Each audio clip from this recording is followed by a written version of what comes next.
oui, je suis Solveig Languen, je suis IATS. Je travaille à Sorbonne Université. En fait, originellement, c'était une camarade de la CGT du CNAM qui devait intervenir. Et nous sommes en pleine période électorale, on va dire, enfin de préparation des élections professionnelles. Et donc, il y a beaucoup à dire sur le travail réel des syndicalistes. Mais ce n'est pas le sujet aujourd'hui. On va plutôt parler des IATS. Et je vais essayer de faire court parce que je vois le temps qui avance et je m'en veux un peu de dire ça parce que ça alimente un peu les clichés. Il y a moins de femmes que d'hommes à cette tribune aujourd'hui, donc je ne voudrais pas qu'une femme se restreigne de parler. Et par ailleurs, je suis IATS et je passe après plusieurs chercheurs, enseignants-chercheurs, si j'ai bien saisi. Donc je ne voudrais pas non plus refuser de parler là-dessus, mais bon, c'est comme ça. Alors, parler du travail réel des IATS, la commande était complexe et puis pas forcément si simple de mon point de vue à cerner, aussi parce que je n'ai pas forcément l'habitude de ce type de colloque, à vrai dire. Donc voilà, évidemment, dans ce que j'ai préparé, beaucoup de choses ont été dites, donc c'est aussi pour ça que je fais probablement moins de 20 minutes.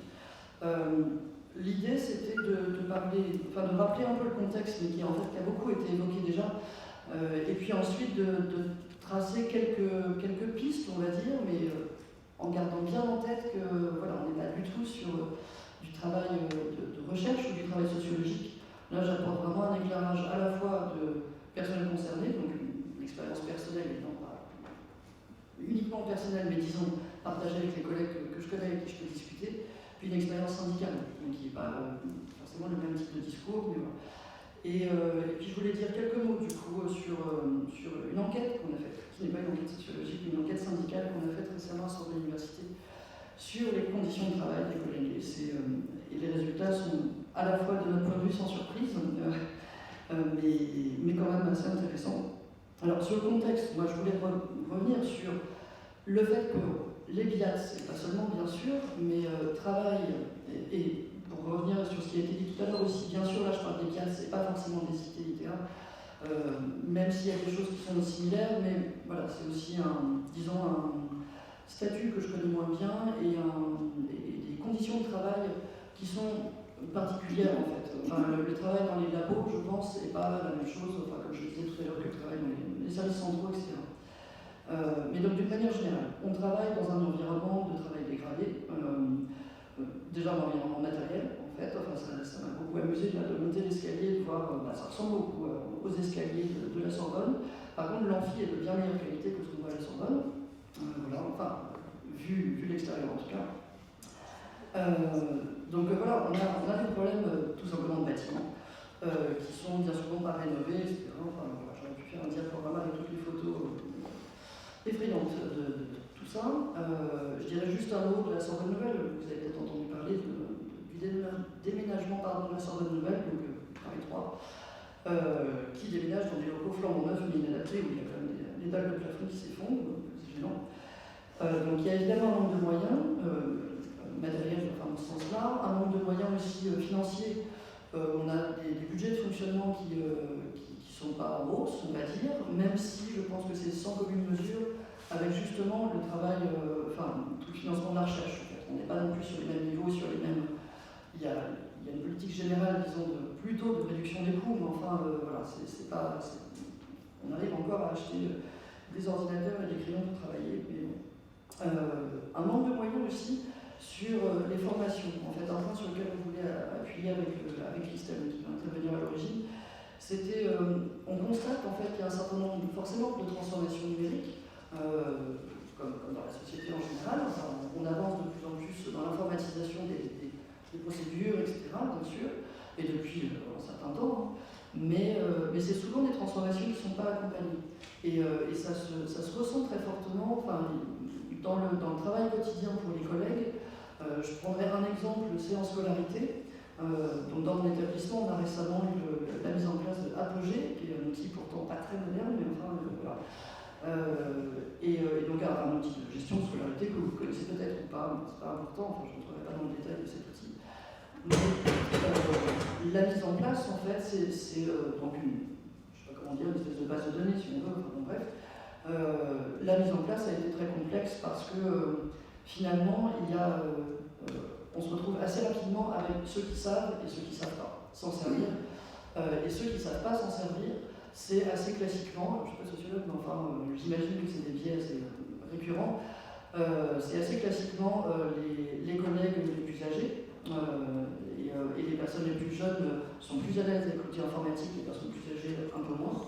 Et pourtant, ce n'est pas des personnes âgées, en fait, on est quand même dans des gens qui travaillent. Voilà. Et puis, je dirais, enfin, le fond du problème, c'est évidemment, de notre point de vue, un manque d'accompagnement, c'est-à-dire un manque de formation. Et même si, bien sûr, il y a eu des formations, mais pas forcément adaptées, pas forcément suffisantes, pas forcément dans les bons tempos.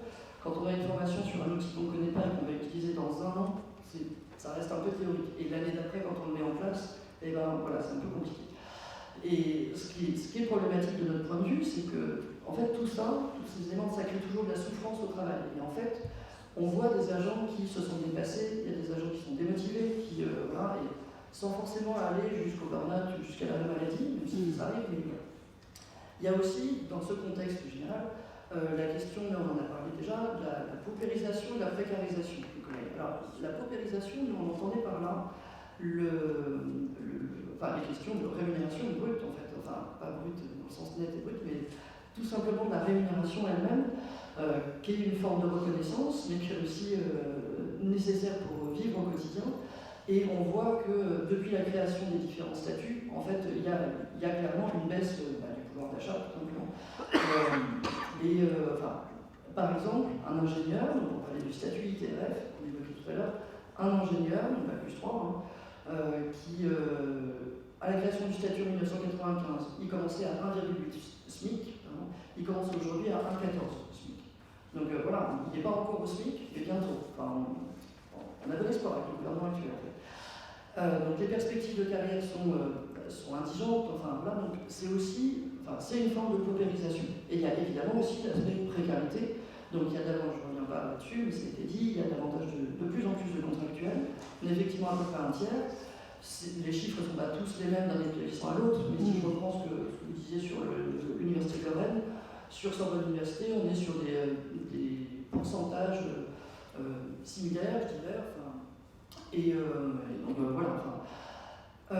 Évidemment, les questions de précarité, c'est pas seulement des questions individuelles, mais ça impacte le collectif de travail, puisque c'est des personnes, donc les contractuels, c'est des personnes qui, par définition, ne restent pas longtemps, parce que, moi je ne connais pas d'établissement qui embauche en CDI directement, en fait, c'est toujours des CDD pour commencer, et c'est tout l'intérêt, en fait, et d'ailleurs, nos directions nous le disent clairement, puisqu'ils n'ont pas les moyens de fonctionner correctement, ils n'ont pas suffisamment de moyens du ministère, alors ils sont obligés effectivement, avec les réformes dont on a déjà parlé, de gérer leur masse salariale, et donc un contractuel techniquement coûte moins cher qu'un titulaire. C'est aussi simple que ça. Donc bien sûr que c'est pas forcément des salauds, effectivement, mais simplement il y a aussi une forme de contrainte en fait là-dessus.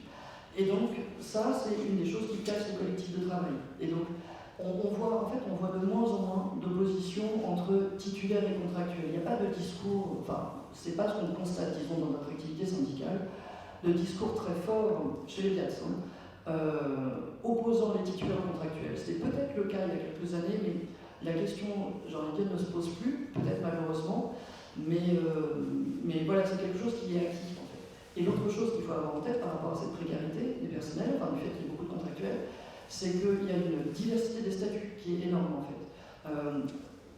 Juste un exemple moi, que je trouve très parlant, c'est il y a quelques temps, j'ai fait une réunion syndicale dans un service où les collègues se plaignaient du sous-effectif, en disant un gros problème, il y a plein de postes vacants, ça va pas du tout. Et c'est pas, on perd des postes, les postes ne sont pas pourvus en fait. Et donc, on fait une réunion pour travailler, pour établir des revendications là-dessus. Et je leur ai demandé la liste des postes qui existent, donc des supports de postes. Voilà, pas les noms des agents, mais des supports de postes. Et en fait, pas un d'entre eux, le chef de service n'était pas là, mais parmi les agents du service, pas un n'a réussi à me donner la liste des postes. Il ne savait pas en fait. Et ce pas des gens qui sont idiots, en fait, c'est simplement que c'est très compliqué de savoir si là, est-ce que c'est un poste de titulaire parce que René, il est contractuel, mais est-ce qu'il est contractuel parce qu'il est sur un poste de contractuel ou est-ce qu'il est contractuel parce qu'il remplace un titulaire qui est... Vous voyez, et ça c'est pas simple en fait. Donc voilà, il y a tout ce contexte-là. là-dedans, ce qu'on constate, enfin ce qu'on peut voir par rapport au travail réel, c'est clairement, mais j'ai appris là-dessus aussi, c'est qu'il y a un changement de culture. Ça c'est évident. Et un certain nombre de collègues parlent d'ailleurs d'une perte de sens dans leur travail, etc. Mais il y a, oui, il y a vraiment une volonté de passer à un système davantage, enfin pas davantage de rentabilité, de performance, d'analyse des coûts, de maîtrise budgétaire, etc., enfin, de fixation d'objectifs et tout ça, ce qui a déjà été évoqué précédemment, ça c'est évident. Il y a évidemment une mise en concurrence des personnels et donc des collectifs de travail qui sont moins solides. Donc ils étaient déjà moins solides parce qu'il y a plus de turnover, plus de contractuels qui ne restent pas forcément longtemps, mais en plus il y a une mise en concurrence. Il y a évidemment toutes les questions des primes qui créent la mise en concurrence, mais c'est pas que les primes. En fait, il y a quelque chose évidemment qui ne se ressent pas de la même manière, toujours pareil, hein, au service espace vert ou dans tel labo de physique ou à la bibliothèque. Enfin, ça c'est évident. Mais quand même, il y a vraiment une volonté de rationaliser, qui n'est pas forcément du fait, d'ailleurs, de l'encadrement intermédiaire. J'y reviendrai un petit peu sur l'encadrement, parce que c'est aussi un sujet qui revient beaucoup chez les collègues. Donc voilà, il y a un peu cette sensation pour un certain nombre de collègues, les plus anciens, on va dire, de perte du service public, ou du sens du service public qui se perd, ou qui disparaît, ou qui, voilà, on se demande pourquoi on est là, etc. Un discours qui n'est pas forcément partagé par la majorité des jeunes collègues, parce que c'est pas un sentiment individuel, ou c'est pas quelque chose, enfin c'est quelque chose qui est certainement ancré beaucoup plus profondément dans la société, et donc qui a peut-être changé, disons, ces dernières années. On voit une accélération du rythme de travail. Alors, il y a le côté on travaille plus qu'avant, alors ça dépend des endroits, etc. Mais d'une manière générale, le temps de travail augmente, ça c'est certain. Il y a une pression très claire de la Cour des comptes, qui fait pression sur les fonctionnaires, enfin, un certain nombre d'universités où la Cour des comptes est passée, dont la mienne, personnellement, pour indiquer que quand même ces fonctionnaires ne font pas 1607 heures. Donc, voilà. Mais au-delà de ça, c'est quelque chose de relativement facile à appréhender. Mais après, sur plutôt le quotidien du travail, il y a un sentiment qui revient très souvent dans les discours des collègues d'un rythme qui s'est accéléré. Il y a beaucoup de réformes qui se succèdent sans arrêt, alors particulièrement dans le secteur RH. Alors là, on arrive à des services RH qui n'arrivent même plus à suivre. Tellement il y a de décrets en ce moment qui passent, ils n'arrivent même plus à appliquer en fait, c'est même pas de la mauvaise volonté des DRH. Donc il y a tout ça, mais il y a une pression qui est due au nombre, disons à la politique ministérielle, globalement, mais qui est due aussi aux effectifs, évidemment, parce que là on est quasiment partout, on est dans des services qui travaillent à flux tendu. Donc c'est pareil, un exemple tout bête, mais dans une des composantes de mon établissement, le service, on a encore un service interne de restauration qui est un peu dinosaure et qui va certainement disparaître dans les années qui viennent, mais non. Et ce service a fermé là récemment pendant 10 jours à cause de l'absence d'un personnel. Il y avait un agent qui était, je ne sais pas s'il était malade, enfin peu importe en fait, mais il était absent, et le service a dû fermer. On en arrive quand même on n'est pas sur un laboratoire avec un spécialiste et s'il est absent, alors c'est compliqué. Là, bien sûr, là on est quand même sur des services, a priori, qui demandent des niveaux de qualification qui ne sont pas très élevés, des conditions de travail qui par ailleurs du coup ne sont pas très bonnes, mais voilà, et pas forcément très motivantes, etc. Mais c'est des services qui contiennent, là en l'occurrence, sur ce service qui a fermé, c'est sur 2 sites. Mais sur chaque site, il y a entre 10 et 15 personnes. Donc voilà, c'est pas un agent isolé qui fait que le bureau est fermé parce que la personne est absente. Donc on en arrive à ça en fait, pour dire à quel point on est à flux tendu un peu partout. Et encore une fois, là je donne des exemples, mais bien sûr, les choses sont très variables d'un service à l'autre, d'un métier à l'autre, d'une université à l'autre, je crois pas en fait.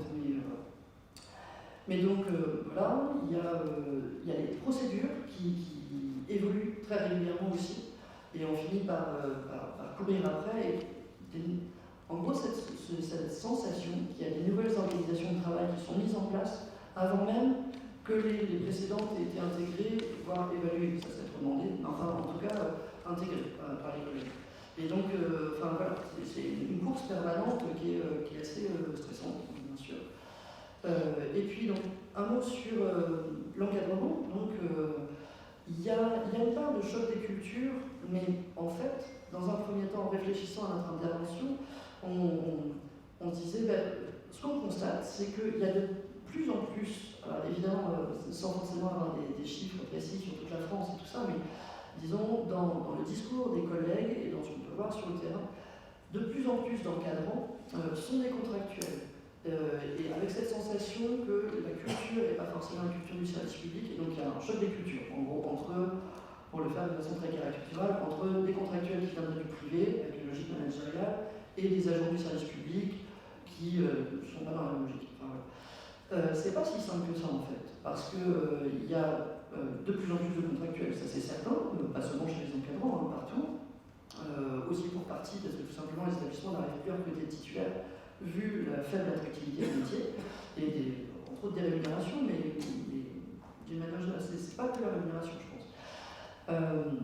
Mais il y a probablement un choc des cultures, mais qui ne vient pas d'individus qui auraient été recrutés dans le privé et ensuite, enfin, c'est pas aussi simple que ça.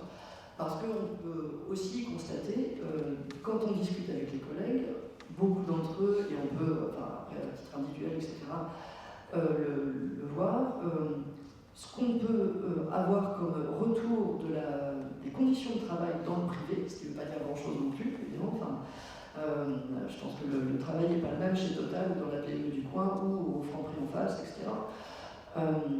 Mais dans le privé, il n'y a pas forcément partout une logique de rentabilité à tout craint. Alors, évidemment, une entreprise, le concept, c'est de faire des profits, donc bien sûr, on est sur cette idée-là, mais on n'est pas forcément dans une logique de pressurer les salariés pour qu'ils rentabilisent au maximum, etc. Voire même, on est, enfin, dans certains discours qu'on peut entendre, on en arrive à avoir certains collègues ont la sensation que la situation est pire maintenant dans le public que dans le privé. Alors évidemment, tout dépend des métiers dont on parle. On a eu un gros mouvement social chez l'entreprise de sous-traitance qui s'occupe du nettoyage du campus sur Jussieu l'année dernière. Et j'aurais pas forcément très envie de travailler chez Arc-en-Ciel, en l'occurrence la société de sous-traitance, par rapport à mon travail actuel qui est bibliothécaire. Je pense que, enfin ça, bibliothécaire, c'est moins difficile, c'est mieux payé, c'est moins difficile physiquement, etc. Enfin, voilà. Donc il ne faut pas non plus comparer, enfin il faut rester sur des éléments de comparaison possibles, mais, et encore une fois, le privé c'est pas la même chose, mais on a le sentiment que ces outils de management qui sont mis en place, ces primo-mérites, cette mise en concurrence des collègues les uns contre les autres, de la course à la rentabilité, etc., de temps en temps on se demande si en fait nos tutelles n'ont pas 20 ans de retard sur mettre en place quelque chose qui en fait n'a plus cours dans le privé. Alors peut-être que ça a cours dans certains endroits, mais voilà. Et surtout on a l'impression qu'ils mettent en place des choses qui sont inapplicables parce que tout simplement on n'a pas les moyens en fait. Faire des primes au mérite, c'est bien, encore faut-il avoir l'argent pour donner des primes. Et là, il y a de l'argent, mais pas forcément tant que ça. Et c'est probablement pas les mêmes moyens d'intéressement que dans certaines entreprises privées. Finalement, je vais vous parler.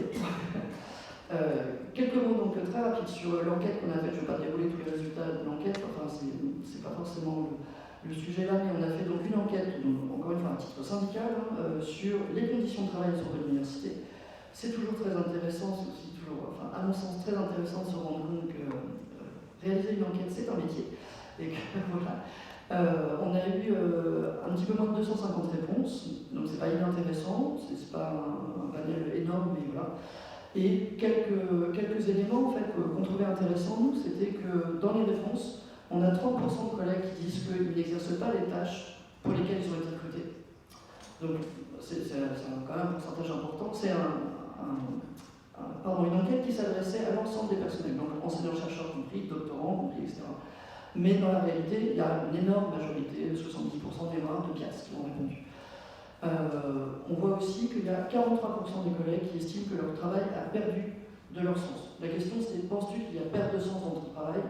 Oui, non, avec des commentaires éventuels. Donc à 43%, oui. Et ce qui est évoqué principalement, c'est la perte d'autonomie, le manque de reconnaissance, la structure universitaire pas claire. Alors ça je ne vais pas rentrer dans le détail, c'est spécifique. À Sorbonne Université, on est assez spécialiste depuis la fusion d'avoir une espèce de millefeuille administratif qui est incompréhensible et assez efficace pour broyer les agents et faire que ça fonctionne de moins en moins bien et finalement, enfin bref.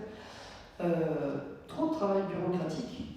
Donc ça je pense qu'il y avait, vu la manière dont c'était formulé, probablement des réponses de la part de Piaz et d'autres de la part de chercheurs en fait.